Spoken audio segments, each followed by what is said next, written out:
Հարգելի գործընկերներ, նախ շնորհակալ եմ բոլորիդ հրավերն ընդունելու եւ պետական հանձնաժողովի այս նիստին անձամբ ներկա գտնվելու համար։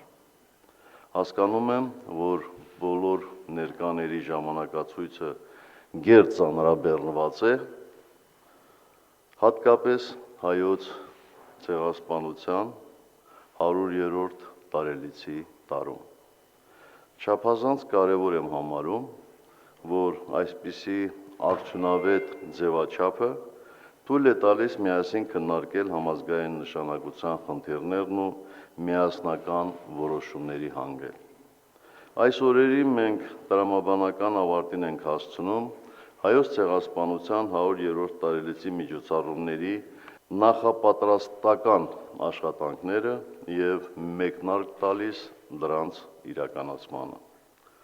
Հենց նոր մենք բացեցինք ցեղասպանության օրերին մեր ժողովրդի կրած տառապանքների եւ միևնույն ժամանակ հերոսական հակադարձի խորհրդանիշ դարձած Կոմիտասի թանգարանը։ Տարիներ առաջ հենց այս դահլիճում Հայաստան համահայկական հիմնադրամի հոգաբարձուների խորհրդի նիստում առաջարկեցինք, որ այդ հիմնադրամին պատկանող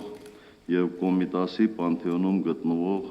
նախկին մշակույթի տան լքված շենքը հատկացվի հենց այդ նպատակին։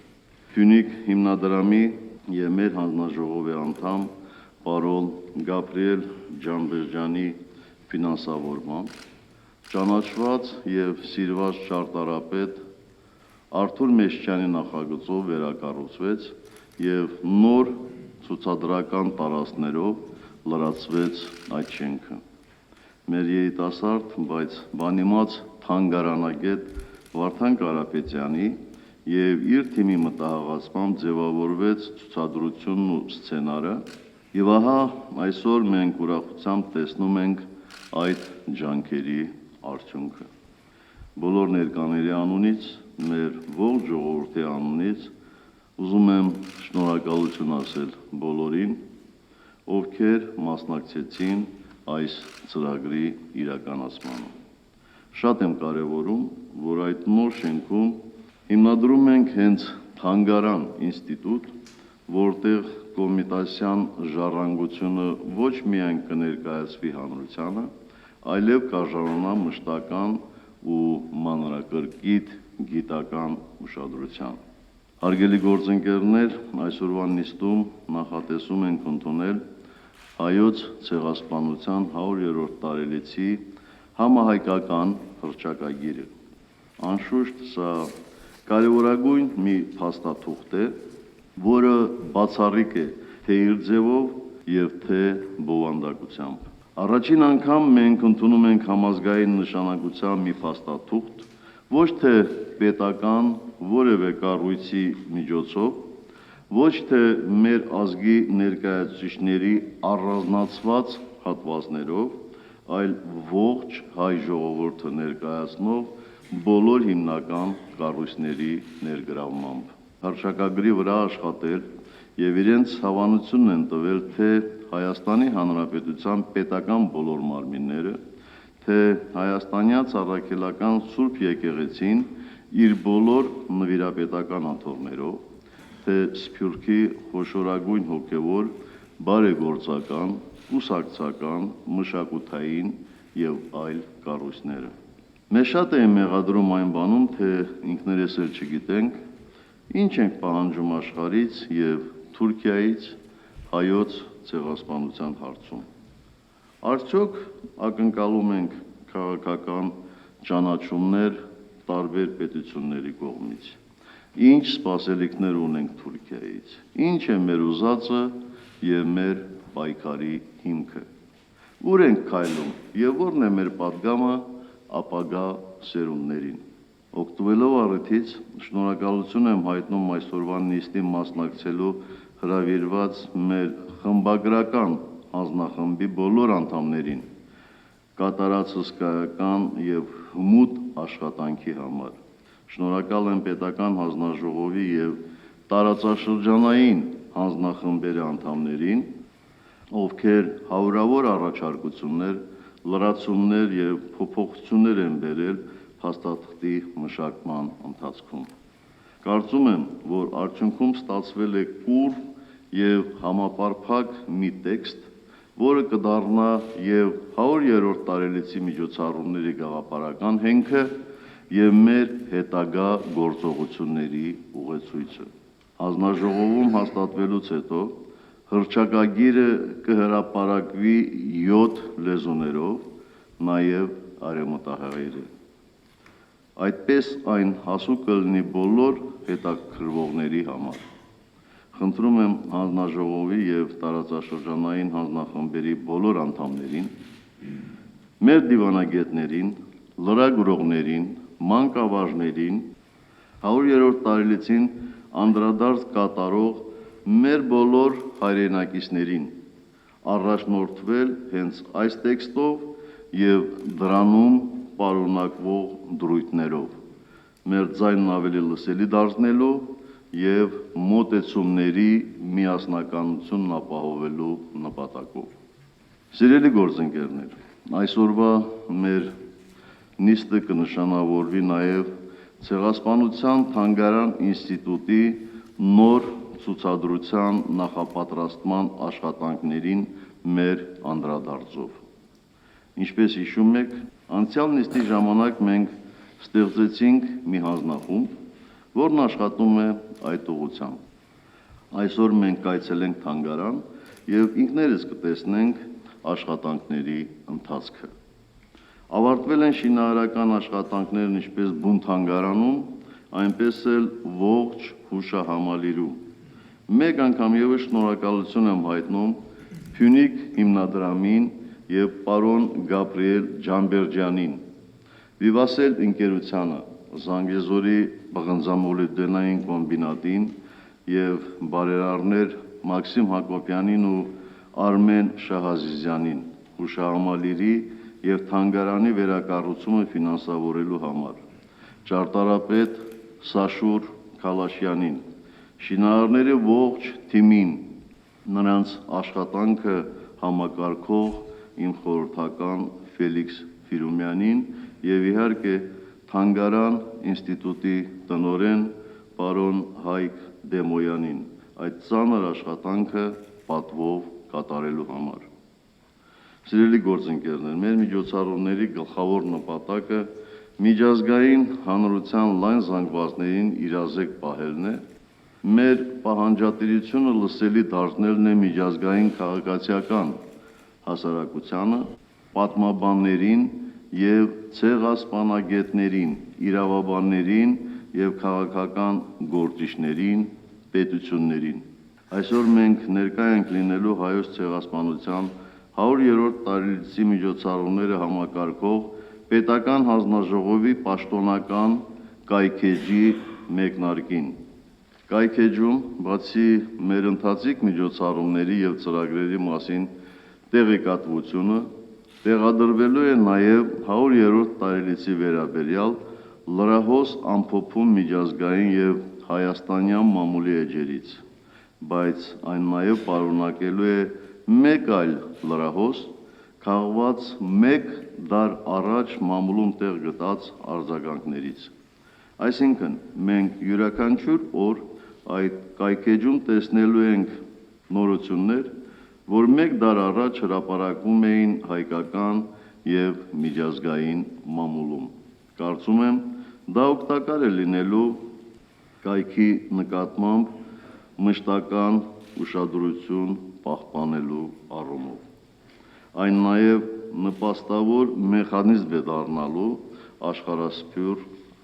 հայկական դպրոցների համար։ Տիկնայք եւ պարոնայք, այս նիստը մենք որոշեցինք անցկացնել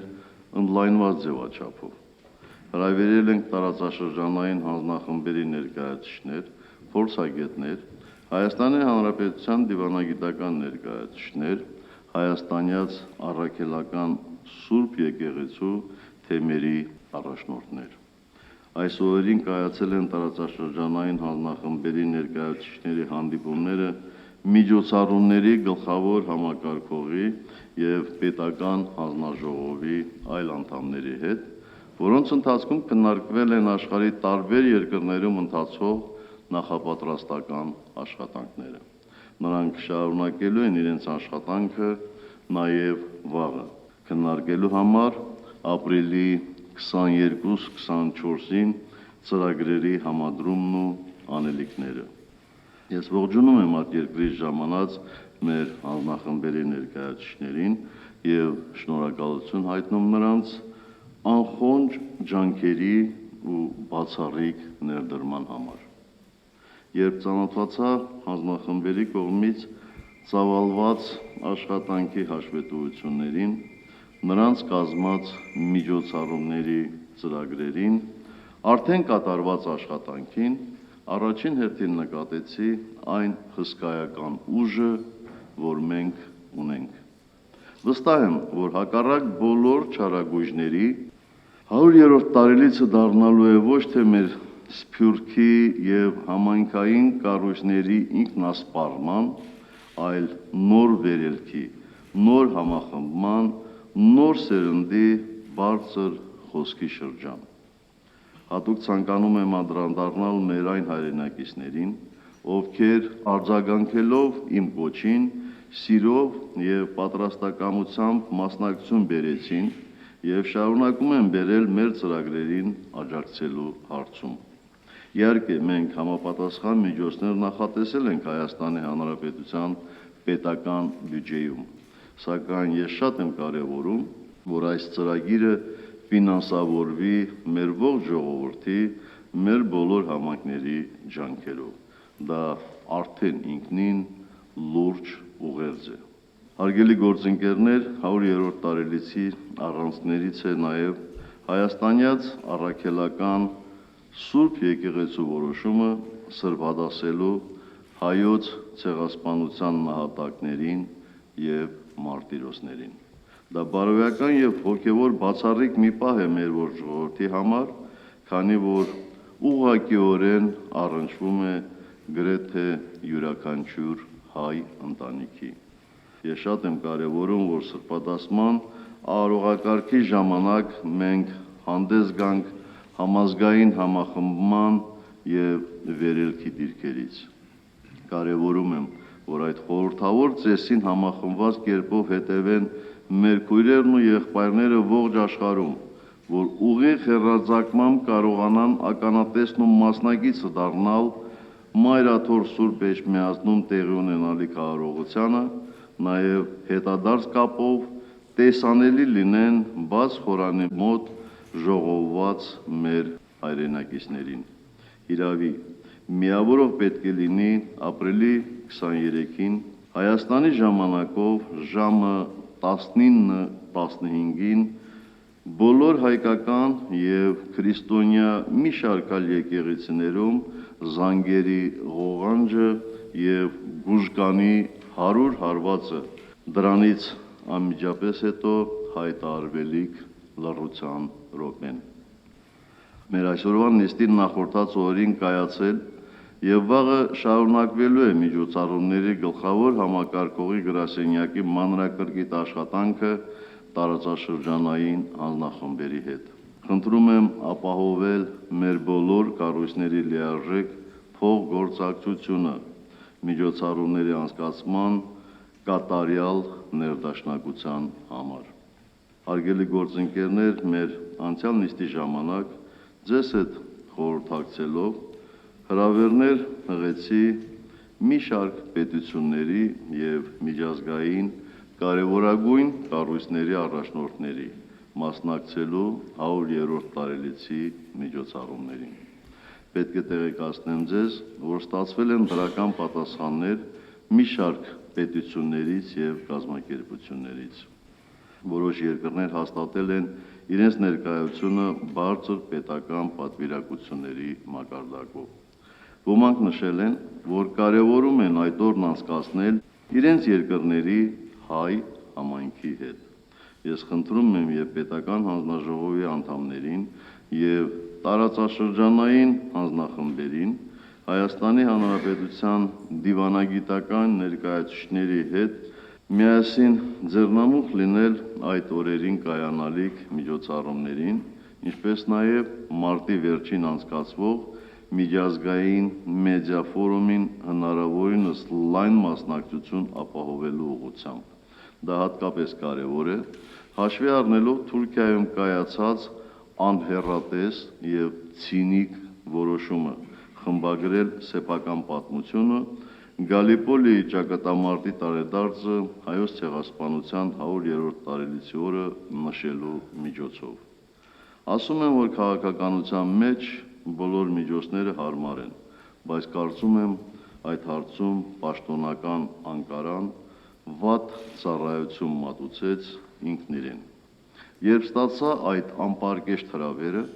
անհրաժեշտ համեցի անմիջապես եւ հանրայնորեն պատասխանել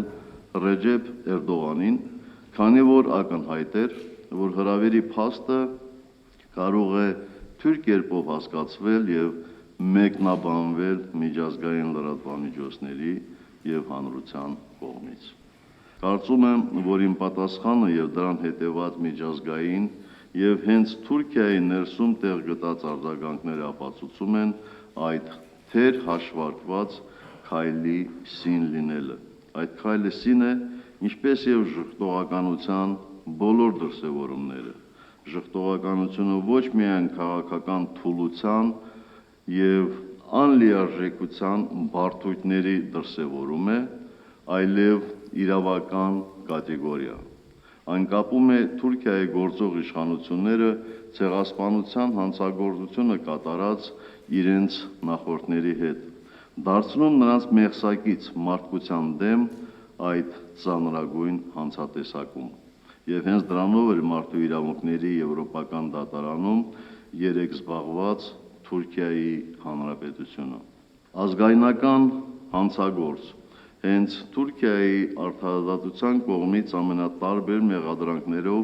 բազմիցս դատապարտված, բայց դրան զուգահեռ նաև ազգայնական կուսակցություն եւ կազմակերպություններ ներկայացնող Դողու Փերինչեքի գործը փորձում են դարձնել հայոց ցեղասպանության հարցին դատարանի իրավական դիրքորոշման հարց։ Հայաստանի Հանրապետությունը ներգրավվել է գործի քննության մեջ որպես երրորդ կողմ, քանի որ մարդու իրավունքների եվրոպական դատարանի մեծ պալատը որոշում է կայացնելու ցեղասպանության ժխտողականությունը քրեականացրած շվեյցարական օրենսդրության եւ մարդու իրավունքների եվրոպական կոնվենցիայի համադրելիության մասին։ Մեզ համար դա կարևոր որոշում է, քանի որ վստահ ենք, որ ժխտողականությունը այդ հանցատեսակի կրկնության ամենահավանական նախազդակն է։ Այդուհանդերձ չենք համարում, որ դա գործ է ցեղասպանության իրավական ճանաչման կամ ժխտման մասին։ Մենք լինելով ցեղասպանություն վերապրած ժողովուրդ ներկայացնող պետություն, նման խնդրանքով չենք դիմել դատարան։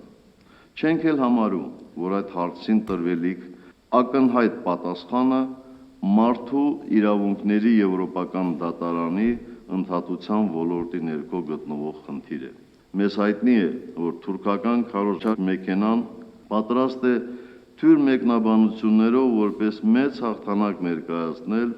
այդ գործով ցանկացած վճիռ։